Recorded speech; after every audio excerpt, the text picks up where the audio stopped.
최상목 권한대행. 요즘은 민주당이 최상목 권한대행을 별로 괴롭히지 않았었는데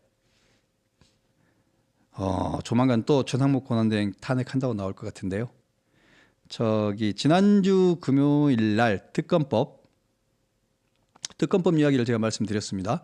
근데 뭐 그때 여야가 결국 합의 못할 것 같다고 예상을 했었는데 역시나 예상대로 합의가 불능이었고 결국은 민주당이 약간 고치기는 했지만 그래봤자 뭐 그렇게 문제가 되는 조항들을 고치지는 않은 것 같고, 그래서 결국은 최상목 권한대행이 시간 끌다가가 아니라 정해진 시간이 지나고 나서겠죠. 아마 2월 2일까지 거부권을 행사하면 되는 거니까요. 1월 31일 정도에 비상국무회의를 개최하고 거기에 심의를 거쳐 결국은 거부권을 행사할 가능성이 저는 높아 보입니다. 거부권 행사할 수밖에 없습니다. 일단 여야 교섭단체가 합의하지 않았고 위헌적인 조항들이 여전히 살아있기 때문입니다. 그런 경우에 이제 민주당은 최상목 권한대행도 탄핵하겠다고 나올 가능성이 매우 높아 보입니다. 이미 벌써 탄핵할 것처럼 협박을 하고 있죠. 만약에 최상목 권한대행을 탄핵하면 어떤 일이 발생하는지는 제가 말씀을 드렸습니다. 민주당은 지금 있는 지지도에서 더 떨어지게 될 겁니다. 거의 정해져 있는 수준입니다. 그런 일을 안 했으면 좋겠지만 민주당이야 뭐 그렇게 할 거니까요. 여야의 입장 차이가 특검과 관계에서 권성동 이게 자꾸 요즘 제가 여당 편을 들게 되는 것 같은데 여당 편을 들고 싶어서 드는 게 아니고 여당의 권성동 원내대표의 발언이 틀리지가 않고 맞습니다. 예, 심민숙님, 양양펀치님, 정지아님. 권성동 원내대표 말이 그렇습니다. 이게 특검이라는 게 이재명 세력의 조기 대선용 정략적 특검이다 라는 말을 하고 있는 겁니다. 왜냐하면 이런 말을 할 수밖에 없는 게 이미 공수처하고 검찰, 경찰에서 뭐 내란 행위라고 말하건 계엄령과 관계된 상황이라고 말하건 같은데 그것과 관계된 대부분의 수사가 다 이루어졌잖아요. 그리고 검찰에 의한 기소까지가 이미 이루어질 겁니다. 그거 끝나고 나서 이제 특검이 론칭을 하는데 그거 끝나고 나서 특검이 론칭을 해봤자 뭘 더 할 수 있겠습니까? 할 수 있는 거 거의 없습니다. 공소유진하겠죠. 근데 특검에 들어와 있는 상황이 그 인지사건 수사 조항을 살려놨기 때문에 뭐든지 맘만 먹으면 할 수 있게 돼 있습니다. 무한하게 그 수사 범위를 늘릴 수 있게 돼 있어요. 악성 조항이죠. 그다음에 또 하나 대국민 언론 브리핑 규정도 그대로 있습니다. 대국민 언론 브리핑 결국은 그거 하겠다는 거 아니겠습니까? 언론 브리핑 매일매일 하면서 특검 언론 브리핑 하면서 선거전 하겠다는 겁니다. 수사는 신속하고 정확하게 이루어지고 그 수사한 그 결과 입각에서 기소가 이루어지고 재판을 받으면 되는데 민주당은 이제 다른 꿍꿍이가 있는 거죠. 예. 그래서 민주당 입장에서는 반드시 그 특검을 하고 싶을 텐데 예, 릴리님 감사합니다.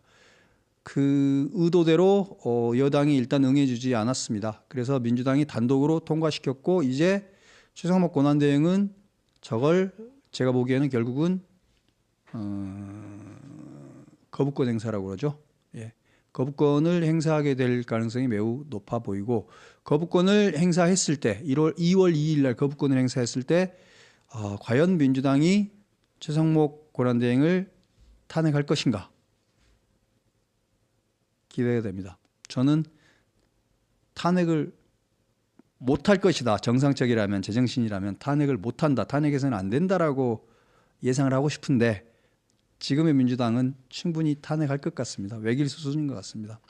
탄핵을 할 것이고 그 탄핵을 하면 민주당의 지지도는 더 떨어질 겁니다. 근데 최상목 권한대행마저 탄핵해버리고 나서 헌법재판소에서 이제 누굽니까? 한덕수 전 권한대행을 다시 복귀시켜버리면 어떻게 될까요? 이것도 참 재밌는 일이겠네.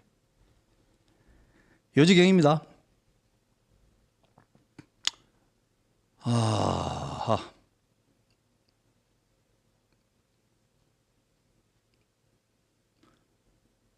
이걸 어떻게 이야기를 풀어나가야 될까요? 서부지검 이야기입니다. 서부지법 이야기죠.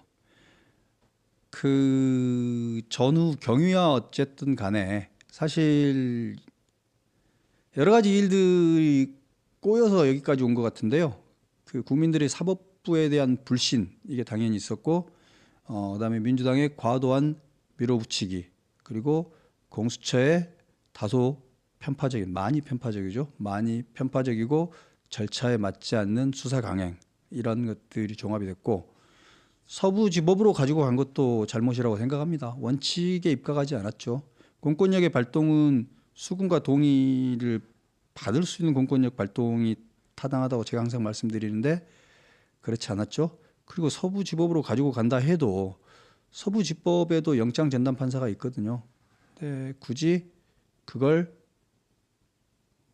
당직 판사, 주말인데 당직 판사한테 맡겨놓고 다 도망가 버리죠. 이게 지금 책임 있는 서부지법의 태도인지는 잘 모르겠습니다. 물론 당직 판사가 하게 돼 있는데 당직 판사가 안 하고 다시 영장 전담 판사에게 하라고 했다고 해도 문제가 삼아졌을 겁니다만 그건 뭐 모르는 바는 아닌데요. 그래도 최소한 슈랭님 감사합니다. 최소한 서부지법원장이랑 좀 더 상황을 예의주시하면서 뭔가 좀 빨리빨리 소통도 가면서 오해의 소지를 줄였어야 된다고 생각합니다. 영장을 전담하는 판사가 아닌 당직 판사가 있기 때문에 물론 그런 사람이라고 해서 전문성이 없는 건 아닙니다. 새벽까지 있다가 겨우 15자짜리로 해버린 거 아닙니까? 이재명이나 다른 사람들 뭐 할 때 이재명 때 600자 됐던가요? 사유가 그래도 납득은 할 수 있을 만큼의 사유가 되어야 되지 않나요? 15자 증거인멸의 우려 어쩌고 저쩌고 그게 대통령을 구속하는 사유로 타당한지 적절한지 저는 솔직히 말해서 납득이 안 갑니다. 납득이 안 갑니다. 물론 그 글자 안에 수없이 많은 고민이 녹아 들어 있을 거라고는 생각합니다만 그래도 그 자리에 모여 있는 수없이 많은 시민들 그리고 그 방송을 통해서 보고 있었을 수없이 많은 시민들, 국민들을 생각한다면 납득할 만한 설명은 줬어야 된다고 생각합니다. 대통령이 물론 계엄령을 선포하고 여러 가지 것들이 문제가 있었겠지만 그럼에도 불구하고 이렇게 저라면 좀 모멸감을 느꼈을 것 같은데 좀 그렇습니다. 자, 여기까지가 일단 그 여당 공수처 사법부 그중에서도 특히 서부지법 이렇게 묶여져 있는 다소 국민들에게 계속 미심쩍은 의심을 받을 수밖에 없게 되는 그런 것들이 있었다라는 말씀을 드렸고요. 그렇다고 해서 서부지법에서 폭력행위가 용납되어서는 안 됩니다. 폭력행위가 있었죠. 근데 뭐 오늘 낮에 국회 법사위 진행되는 거 보니까 폭력행위를 현장에서 교사하고 사주하고 있는 사람 중에서 아마 좌파 유튜버가 있는 것 같더라고요. 이게 뭐 하자는 건지는 모르겠는데 유튜버가 현장에서 그것도 좌파 유튜버가 법원에 치고 들어가라고 그걸 유도하는 게 뭐죠? 내란 사주 아닌가요, 이거? 아무튼 이 부분에 대해서는 철저하게 수사가 이루어져야 될 것 같습니다. 철저하게 수사가 이루어져야 될 것 같고 법원을 이렇게 침탈하는 행위가 아무리 분노했더라도 그 분노의 표출로서도 타당하지 않고 법적으로 용납되지 않습니다. 그리고 더 안 좋은 소식은 이렇게 된 경우에 이 상황이 발생해 버렸기 때문에 이 상황이 대통령에게 더 유리한 상황이 될까요? 예, 조경희님 어쩔 아재라고 돼 있더라고요. 그 유튜버. 저도 그 사람 그 영상을 살짝 봤습니다.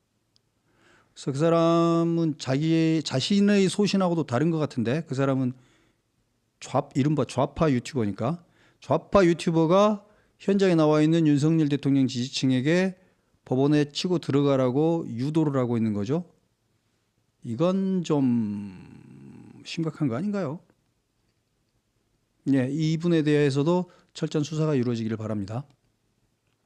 예. 그럼에도 불구하고 폭력이 윤석열 대통령에 대한 여론에 부정적인 영향을 끼칠 겁니다. 그래서 국민의힘에서도 지금 지도부에서는 정확하게 폭력과는 선을 긋고 있습니다.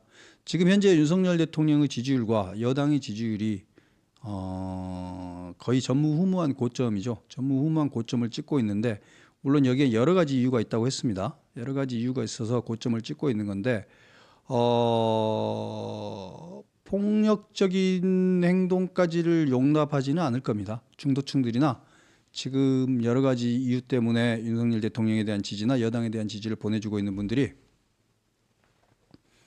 이 폭력적인 행위를 만약에 용납하거나 옹호하거나 그렇게 되면 더 이상 지지를 보내주지 않을 겁니다. 중도로 그냥 무관심으로 빠지겠죠. 이재명이 싫은 표들이 꽤 있는데 그 표들 중에서 윤석열 쪽으로 잠깐 와 있는 표들이 다시 무관심으로 빠질지도 모릅니다. 그래서 폭력과는 선을 확실하게 긋기 바랍니다. 여러분들도 그 자리에 현장에 있었으면 물론 분노할 수 있다는 건 압니다.